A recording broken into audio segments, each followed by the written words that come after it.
Welcome back, folks. Hope you enjoyed the little yoga stretch that Britt had for you, and the two quick announcements that we made. They've been shared in the Slack group. A really exciting support that's being offered by the Digital Main Street program for freelancers and sidepreneurs in Ontario, Canada, as well as a massive 8 licenses, full year of Adobe Creative Suite subscription that are being offered for free in a takeaway, in a giveaway. If you share your biggest 5 to 9 takeaways on Twitter using the hashtag 5 to 9 takeaway. Big thanks to the Adobe XD team for offering that to the community.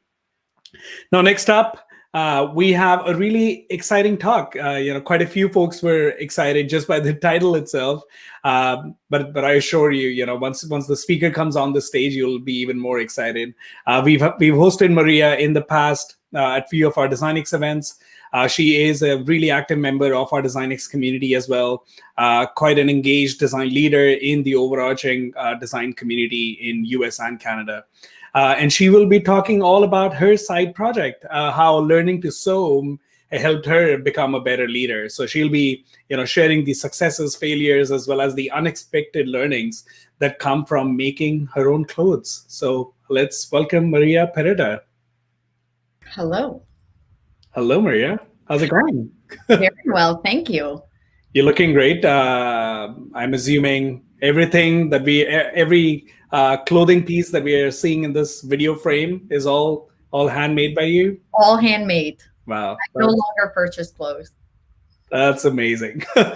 Since when did that start? Was it just like... Learn it in this talk. So we shouldn't give it away early on, right? That's amazing. Okay, so I won't take up a lot of time, and let's get started. Thank you. So if we put the talk, and I don't know if it's on, because I still see Preet, and I don't want to see him. Perfect.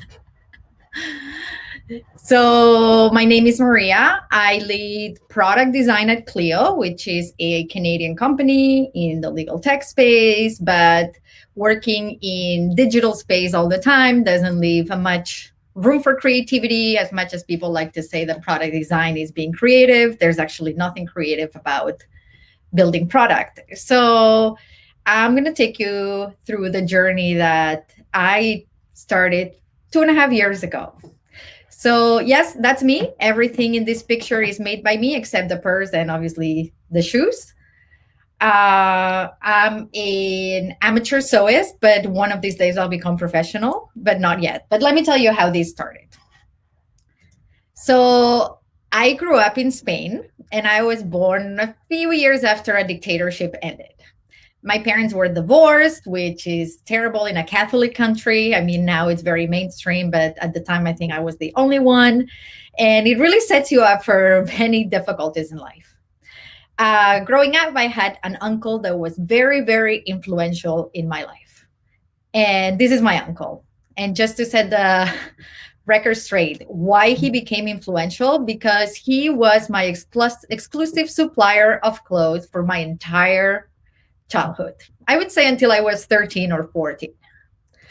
So yes, my childhood was plagued by hand-me-downs. I spent most of those years wearing ill-fitting clothes that were a little too big, a little too unisex, nothing that was a little too obvious, but I mean, you could roll up the cuffs, you could wear your little suspenders, those durable leather shoes. I hope you're seeing them. They were fantastic.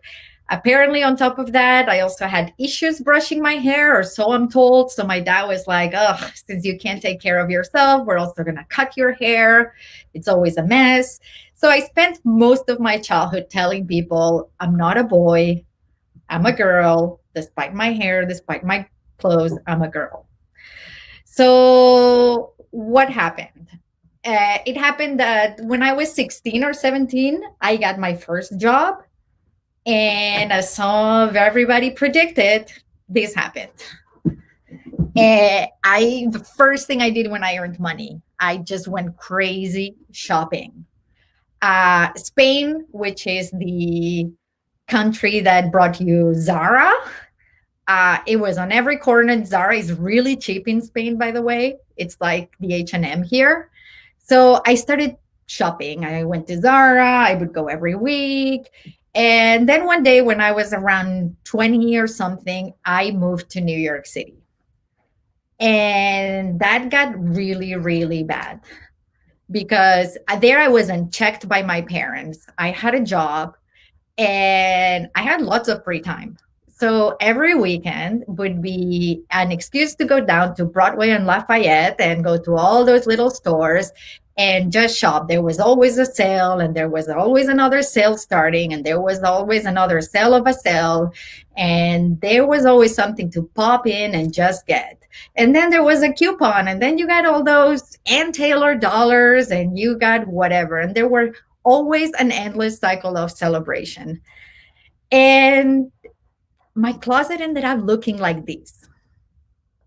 But the biggest thing is that every 6 months or so, I would organize it. I would do it by color. I would do it by type of clothing. And I would find all these things. I would find new clothes and the tags were on. And I'm like, oh, this brings me a lot of joy. I'm going to wear them again. And the things would get buried again. And it was a complete disaster. And the biggest surprise of all is that I had nothing to wear. I mean, in so much abundance, I always felt the scarcity of it. And what would happen? I would go shopping again and the thing would explode. Around 2000, I think it was 2017, 2018, I started being more aware of what was happening with fast fashion. There was a constant human right violation. There were women and girls that were being denied an education because they were being sent to the factories. There were deaths and illnesses due to all unsafe conditions. There were factories catching fire. Has anybody heard about the secret messages in the Zara clothes? So all this was happening. And I remember talking to my sister in the summer about how fast fashion was terrible and what we could do, and how it was, after oil, it was like the worst crime we could do onto the planet. So I grew a conscience and I said, that's it. I'm going to make massive changes to my life. And I'm going to start buying sustainable. I'm going to start supporting ethical businesses. I'm going to start supporting people that pay their workers ethically. And that's around the time I left New York City and I moved to Canada. And my first shock was like, oh, the Canadian salaries are quite low compared to New York. I don't know how I'm going to support this new lifestyle that I want to engage in. Then I started looking at the prices and the import taxes of all these brands that were sustainable. And I remember turning to my husband and I said, shit, being sustainable is super expensive. And I said, but I still want to do something. I don't want to keep perpetuating this cycle. So I don't know what was going through my mind, but I looked at the clothes and I'm like, is this really that hard to make? Like, it can't be, right? So that's it. I said, from now on, and I remember I was in my pajamas in the living room. I said, from today on, I will not buy any clothes. Anything I need, I'm just going to make. Obviously, that was not a very well thought out plan, but got myself a sewing machine. I bought some book off Amazon. As you can see, my brain on sustainability was not working very well because that's not the most sustainable place to buy things from. But yet I did it because one day delivery. And magic. The funny thing is that the book is not even my style of clothing, but it promised that you could learn to make clothes. So I set up my sewing station. I basically took my kids' homework table. I moved everything aside and I said, this is not my sewing station. Go do homework in the dining room table. And I did the first project. And it was a headband. And I sent it to my sister who lives in Barcelona. And her only qualification would be that she wears clothes. But anyway, she texted back and she said, it looks great. Make me one when you come next summer. And what I heard instead was like, Maria, you are so ready. Like, start making your own wardrobe. I mean, from headband to eternity here. You're the next Coco Chanel. And I was so empowered. I went on a shopping frenzy, which is more ironic given that I was sustainable and I wasn't going to shop anymore. But I was like, I need the tools, I need the fabrics. I'm going to create an Etsy store. What should I call it? But hold on a second. Let's go poll my friends, but let's go build something else, even though this headband is fantastic and it's a testament to how amazing I am at sewing. So, of course, the natural step after a headband is a full-on skirt. So I went and I tried to make a skirt. I spent more time taking pictures of the process because I was going to teach all my disciples later. And my confidence was through the roof. It went from 0 to 100. And yeah, I was making it and I was showing my husband, look, my amazing skirt with this super amazing fabric. And you know, the most ironic thing, I could not wear it. The fit was super off. The zipper was backwards. The stitches were super clumsy. And I looked at the whole thing and I was like, I don't know how to deal with your skirt. Like, I'm just going to put you on a pile of things called I'll deal with you some other day, but probably never. And I decided to have a moment of self-reflection. So I've been in design for so long, and I'm like, okay, I keep preaching to people, go slow, take time, do things, start small, prototype, don't go all in. But what did I do? I went for the most expensive fabric without doing a quick prototype to see if it would fit me. In the process of doing the waistband, I know that math doesn't lie, but I added a couple inches to the waistband just for good measure, just in case that between beginning and end, I gained weight. I decided to add some unnecessary lining at the end because, all the things like why hold back? So I was like, okay, I think I need another approach. The sewing empire is not working out very well. So I said, okay, hold your horses and go back, do some reading. And I'm going to use a video tutorial this time. And I'm going to see how other people do it. And maybe I'm going to set smaller goals. So I watched a video. This time it was in Spanish. I thought maybe the language barrier will help. Maybe I'm going to do a sweater, which can't be that hard. So I did. I made 2 sweaters. And these were my happy customers. And these are my kids. So they had no choice by wearing it. And if you look closely, there's a lot of weirdness all over the sweaters. Like the neck bands are super big and the fit is completely off. But you know what? They were super happy about it. My son is faking it. He just wanted to go back to play video games, but I forced him to take a picture. But my daughter was super happy. And even when I went to a parent-teacher conference back in the day when you went to school and mingled with people, the teacher said, I don't know if it was out of pity or what, but she said they looked great. And I was like, you know what, Maria? You're onto something here. I think you're ready to throw more creations onto the world. I said, just go for it. So apparently, because I had not learned my lesson again, I decided to make pants. And I don't know if anybody here has tried to make pants, but that is hard. The most interesting thing about making pants is that I was able to wear pants. But I don't know if you've ever thought about this. I had never in my entire life realized that when you make pants, there's one right leg and one left leg. But I did not realize that until I was ready to join legs. And I realized that I had 2 left legs and no right leg. And I was like, what am I going to do? But because remember earlier, for good measure, I go the extra mile on everything, I had extra fabric. So I was able to make the second leg. But this time I was able to wear them. So to me, that was an amazing milestone.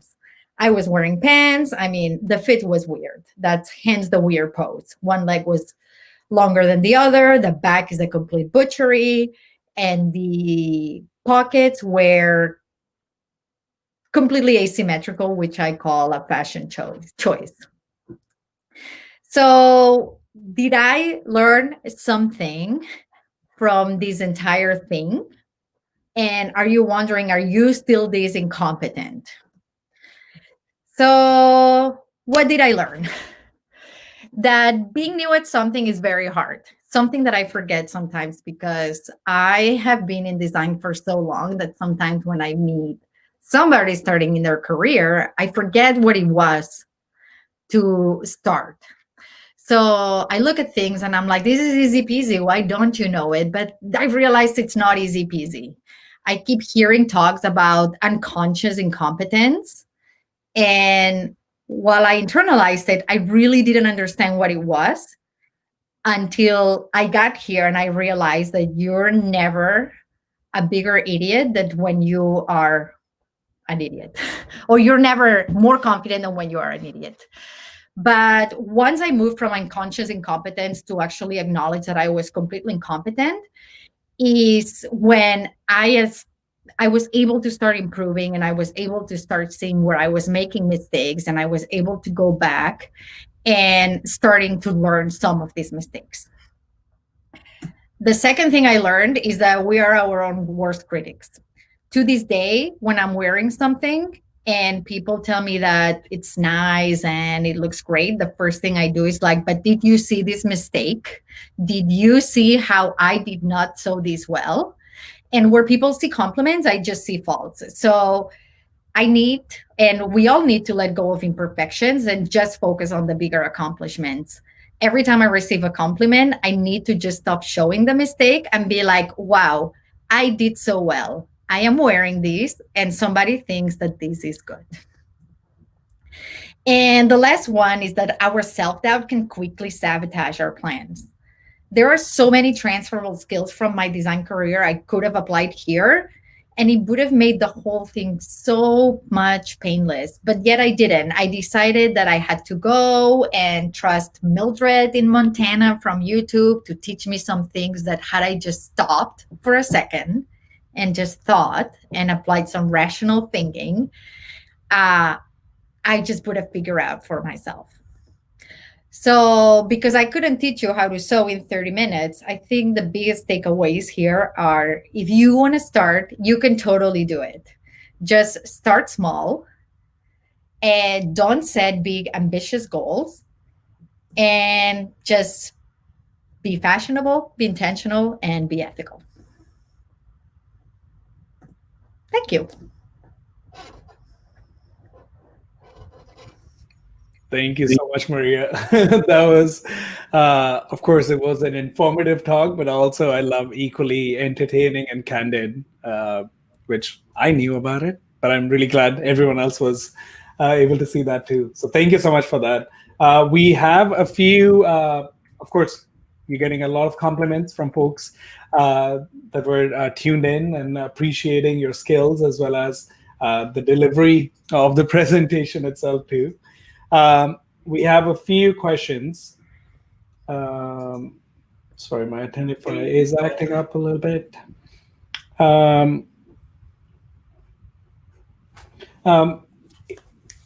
Sorry.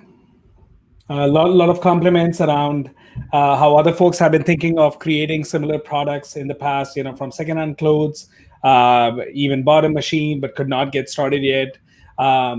Have there been moments where you've kind of, because of course you are in a leadership role. You recently also joined a new job. You've been leading teams for quite some time now. So you don't actually, like, if someone were to just look at your lifestyle with kids at home, managing a leadership role at some really fast growing companies, there is not a lot of free time that you get. So have there been times where you've felt like, I like it's taking up too much time doing this on my own? No, it's actually a good way to disconnect. It's very calming to be doing things Right. and to be doing something with your hands. And Right. to me, it's like it's very calming. Even if it's just 15 minutes a day. Like now, my desk is right behind my sewing station. This was not by design for this. Right. It's really good. If I have a break, I can just turn around and do something for 15 minutes. Right. Like you don't need big blocks of time. Right. Right. That's true. And I think again, it's quite a few speakers earlier also shared this. Like as long as you're doing it for the reasons that you really believe in, then as you said, it becomes almost like an escape. It's like your time. And like meditative might be a big word for it, but yeah, that's a time where you almost like wind down and just kind of dive into your project.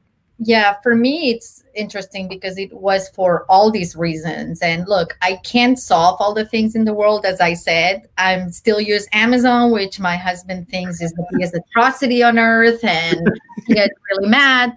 But we can't do everything right. Right. And as long as we do the right things or the right things for us, what we think that we can contribute. And the other part is I wear things that nobody else in the world is wearing because That's they're true. one of a kind. So That is so true.